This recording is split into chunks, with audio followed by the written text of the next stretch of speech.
Galatia Kabanata 1, si Paulo, na isang apostol, hindi ng mga tao, ni sa pamamagitan ng tao, kundi sa pamamagitan ni Hesus Kristo, at Diyos Ama, na siyang bumuhay sa Kanya mula sa mga patay winking face.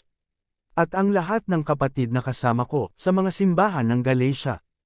Ang biyaya nawa ay sumainyo at ang kapayapaan mula sa Diyos Ama, at mula sa ating Panginoong Hesus Kristo, na nagbigay ng Kanyang sarili dahil sa mga kasalanan natin, upang masagip niya tayo mula sa kasalukuyang masamang sanlibutang ito, ayon sa kalooban ng Diyos at Ama natin.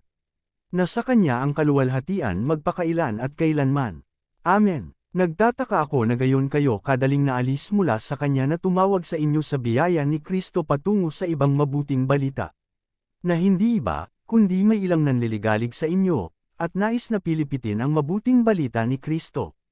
Ngunit kahit kami, o isang anghel na mula sa langit, ay mang-aral ng anumang ibang mabuting balita sa inyo kaysa doon sa ipinang-aral na namin sa inyo, ay hayaan siyang masumpa.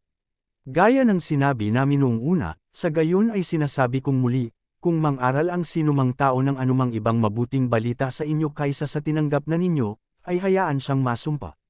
Pagkat ang hinihikayat ko ba ay ang mga tao, o ang Diyos? O hinahanap ko bang makalugod sa mga tao? Pagkat kung nakalugod pa ako sa mga tao, ay hindi ako magiging lingkod ni Kristo. Ngunit pinagtitibay ko sa inyo, mga kapatid, na ang mabuting balitang ipinang-aral ko ay hindi alinsunod sa tao. Pagkat hindi ko ito tinanggap mula sa tao, ni itinuro ito sa akin, kundi sa pamamagitan ng pagbubunyag ni Hesus Kristo.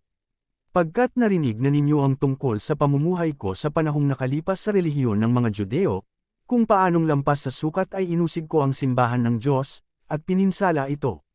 At nakinabang sa relihiyon ng mga Judeo nang higit sa maraming mga kasinggulang ko sa sarili kong bansa, samantalang mas lumalabis na masigasig sa mga kinaugalian ng mga ama ko.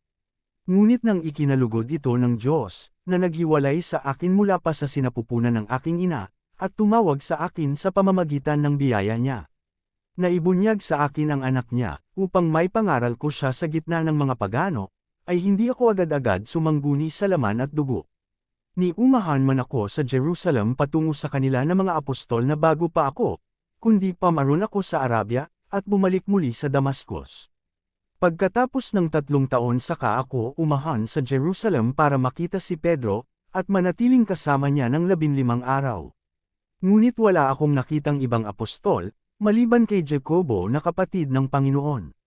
Ngayon ang mga bagay na isinusulat ko sa inyo, masdan, sa harapan ng Diyos, ay hindi ako nagsisinungaling. Pagkatapos ay dumating ako sa mga rehiyon ng Syria at Cilicia, at di kilala sa mukha sa mga simbahan ng Judea na nakay Kristo. Kundi narinig lang nila, na siya na umusig sa atin sa mga panahong nakalipas ay nangangaral na ngayon ng pananampalatang minsan niyang pinuksa. At niluwalhati nila ang Diyos sa akin.